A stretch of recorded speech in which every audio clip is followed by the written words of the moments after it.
こんにちは、皆さん。お元気ですか？今日は日本語勉強し方話します。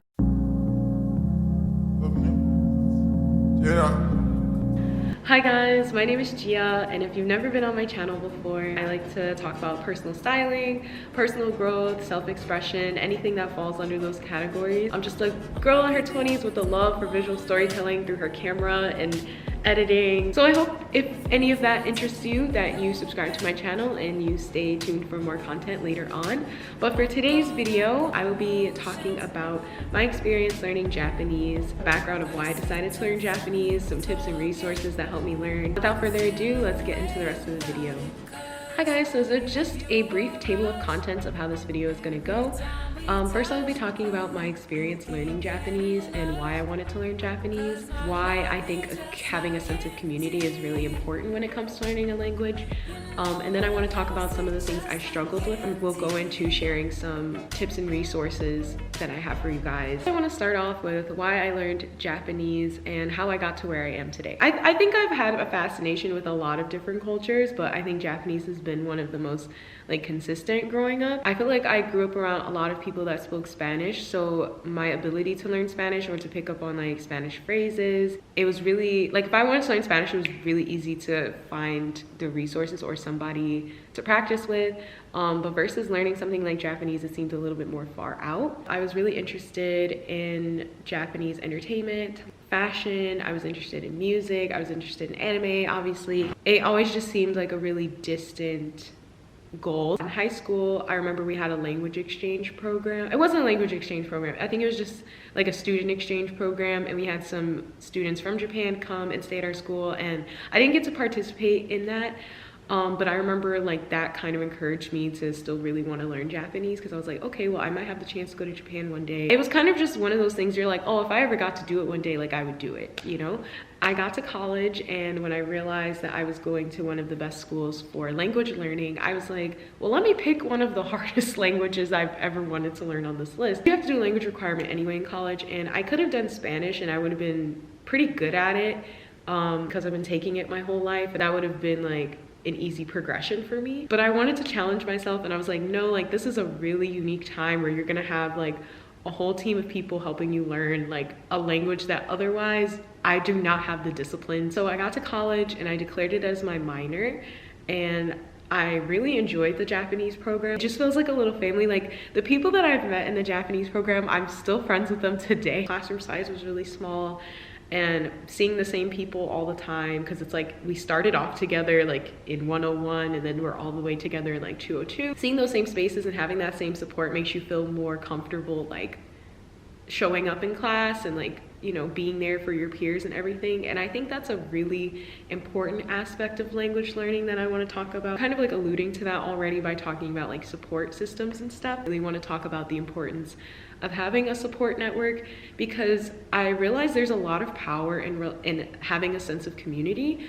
And yes, while you can put yourself in a discipline, studying every single day, practicing every single day, engaging with the language every single day, but it's a lot easier to do those things and go through the motions of those things when you have a community of people doing the same thing, or at least when you have a community of people supporting what you're interested in. I would say that is one of the best things that helped my experience in learning Japanese. One of the first things I think you should do while you're trying to find the best books and the best websites to use is to find a community that is ready to support your language learning, because then you will not feel as lonely. And when you get to those points where it gets really hard and you want to quit, you have people that are literally there to hold your hand and help you get over those rough humps. It should not be this unbearable experience in learning a language. Learning a language should be fun.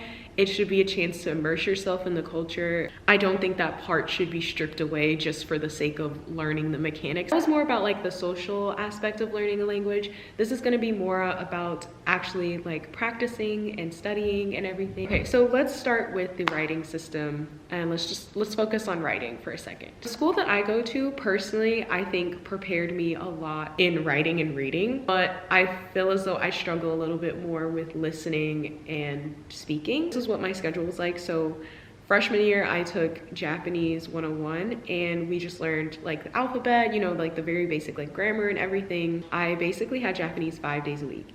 And I had drill classes on Monday, Wednesdays, and Fridays, and then I had lecture on Tuesdays and Wednesdays. Drill classes were essentially where the professor is more focused on our speaking and our listening skills, and we're kind of just practicing everything that we learn in lecture. So even though you start the week basically in drill and you're taking what you learned in lecture, it still makes sense to have drill first, because then you kind of like warming up your skills, you know what I'm saying, and then you learn something and then you come back and you add on top of that. It was a pretty intense program, I would say, because we would go through a lesson every 2 weeks, then we would have quizzes in between, and exams. I can't exactly remember how many we had, but quizzes pretty regularly. J-term, which is basically for my school where in the month of January we take one class for the entire month, and it's just like a really focused course in a specific subject. Class in the morning, and then I would have language tables because we had to fulfill a event credit requirement, which is basically like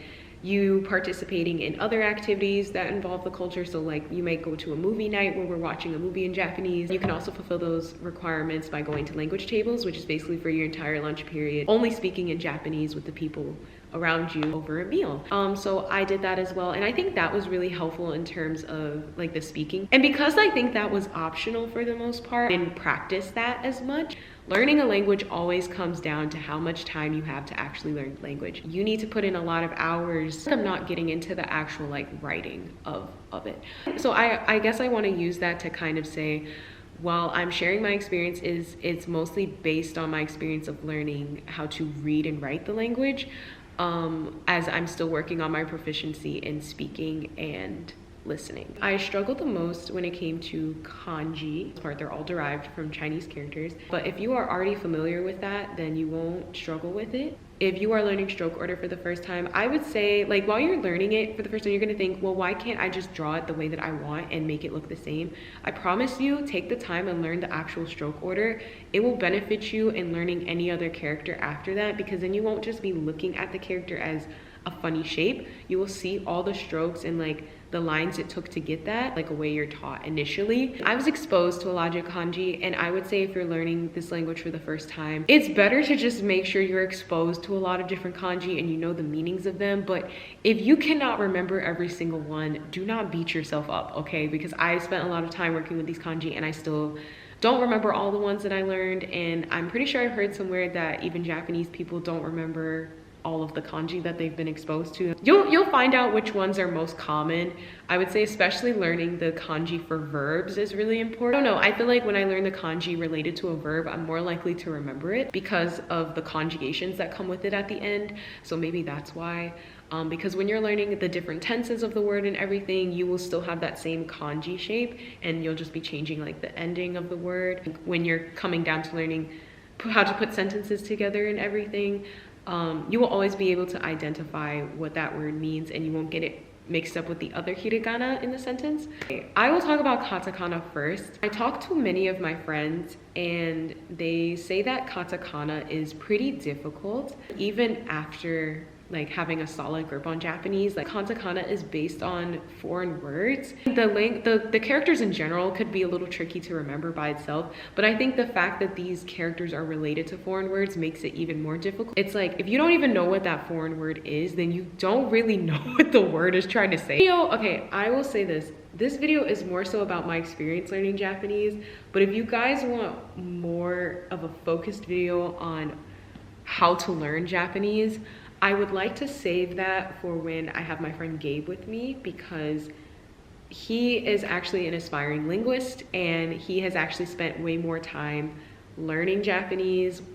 He has the Genki book memorized cover to cover. I would rather him talk about the actual structures of learning Japanese. This video is more about me explaining like what my experience was. If you're looking for a more structured video, I got y'all in the video. Katakana to be very helpful, that when I'm trying to learn words in a new language that I don't even understand the alphabet, it really helps me sound them out. So like, for instance, you know when you're looking at a world map and you start looking at the names of places in different countries. For instance, I was looking at places in Russia and like just a lot of different Slavic regions, and I could not even pronounce like the characters that they have because I've never learned the alphabet. Putting the map in Japanese and having those characters switch to katakana, I was able to pronounce what those regions were called, at least in a very vague sense. And that was like really different. Like that felt really good to be able to do, because I was like, wow, this Japanese is helping me learn other languages. And speaking of languages helping you learn other languages, I feel like my experience learning Spanish helped me learn Japanese in really small ways. Like for instance, the word bread in Japanese and the word bread in Spanish is both pan. Just having little things like that to parallel my learn has really, I think, helped me overall. Finally, getting into hiragana. Hiragana is the basic Japanese alphabet. It's pretty easy to learn. It's because I would say the vowels are pretty simple, like a, I, u, e, o. All of the rest of the characters are just variations of those 5 vowels. A, ki, ku, ke, ko. Yeah, hiragana is just what you're gonna learn first when you're learning the language. So getting into resources and hiragana, I actually think this is a perfect segue into resources, because when you're starting your language journey, you want to know, where do I start? Definitely say start learning hiragana. Just start practicing hiragana, getting familiar with all the characters, and spend some time learning phrases just so that you're starting to get familiar with the sound of the language and how these different characters sound when they're strung together. Because the thing you're trying to focus on in this early stage of learning is training your brain to pick up the different sounds of a language that you were not originally primed to speak. You know when you're listening to a foreign language and it sounds like they're speaking really fast, but they're really not. It's just that you don't know when a word starts and stops. So it just sounds like everything is like strung together. You can start differentiating in your brain what these words are. And to bring structure to that, so you're not just like, oh, I learned a little bit this day and a little bit this day. This is where Duolingo is kind of helpful. Because they do have little categories for things. Even while I'm learning in school, when we pick up new vocabulary, we always have like a theme it's related to. So we might be learning a lot of words related to seasons, or a lot of words related to school, or a lot of words related to dating. So pick a theme and kind of learn all the vocabulary around that, because then that also helps you contextualize how these words are used. And I'm basically saying, like, learning the sounds of the actual characters, then learning the sounds of the words and how they're all put together, and then learning the context of how these words are used. Well, I think I was able to finally describe to myself how people learn languages, but yeah, give yourself some pieces to work with and then constantly building off of that foundation. Like, the better that you solidify your understanding of hiragana, the easier it's gonna be for you to understand how to put these words together, and the easier it's going to be for you to put those words into context. Okay, so after that huge dump of, I don't know if that knowledge was helpful or not. You guys are like, where's the link? What website do I type in? What book do I need to buy? That's what you want to know. Got it. The books that I used to learn was the Genki series. So Genki 1 and 2, highly recommend. If you are a beginner to Japanese, if you can get through those first 2 books, you're straight. You have a good place to start. Started using Tobira. Oh, I was hoping I did not forget the name of that book, because that is a good book. Started using Tobira in my 2nd year, but I didn't finish it, and I honestly was not being studying very much, so I don't think I used that book to its full potential, but it's a really, really good book. And I've been hearing a lot of people complain though that they wish there was a book that was like in between Genki and Tobira that kind of helped you transition between the two. Genki was kind of like do, and then Tobira's like, you should know all of that. Because there's not an in-between between Genki and Tobira, I would highly recommend spend more time like reviewing what literally everything in those Genki books. Then Tobira is not as intimidating. I was not a straight A student or anything. I also want to say that I have met some really amazing students in the Japanese program, and they were just like phenomenal. Yeah, so right now I'm using the Tobira book to review all the stuff that I was learning while I was in 202. I also want to say, while you're learning a language, don't expect to reach a point where you're just going to know everything, because I have been learning Japanese for the past few years, and I felt like I wasn't confident enough to tell people that I've been learning Japanese or share my experience learning it, because I don't fully know everything. Like, this whole video isn't in Japanese, you know what I'm saying? Now that I'm done talking about my experience socially and experience like actually learning the language and what I struggled with, back to like the whole community and everything like that, I think having a sense of community to rely on in learning Japanese has helped me consistent in it. There was a period of time where my school had a program with a school in Japan, and they have a Language Buddies program where we basically FaceTime and we just talk for like an hour a week. I did that for my sophomore year. Reach out to her again and see how she is, because I would love to reconnect. And that really just helps. It makes it a lot more fun. And I just meet people, I feel like a lot of the time, that are like, I really want to do this thing, but like they just don't have anyone in their life supporting it. But yeah, I hope this video was not too all over the place. I mostly wanted to provide a space where I was sharing my experience, which I feel like has been a bit all over the place. Like, I don't know, I won't say it's been all over the place, but it has been very like unpredictable. I think that's, I kind of want to imply that by the rigor of my program, that these classes, like I said, were every single day. Like, this was a full-time commitment of learning this language, and I was spending more time learning Japanese than I was learning information for the classes that were for my major. I encourage you guys to find a sense of community, and if you don't have one, allow me to be that community for you. Yeah, I hope you all feel more inclined to learn a new language. I hope that this feels less intimidating for you. If there's anything that you feel like I didn't touch on in this video that you would like to learn more about, please comment it below. I would love to talk more about this topic. I hope I see you guys in my next video. Once again, thank you for watching. And yeah, bye. Yeah. Wake up in the morning, you know I do this shit. Like,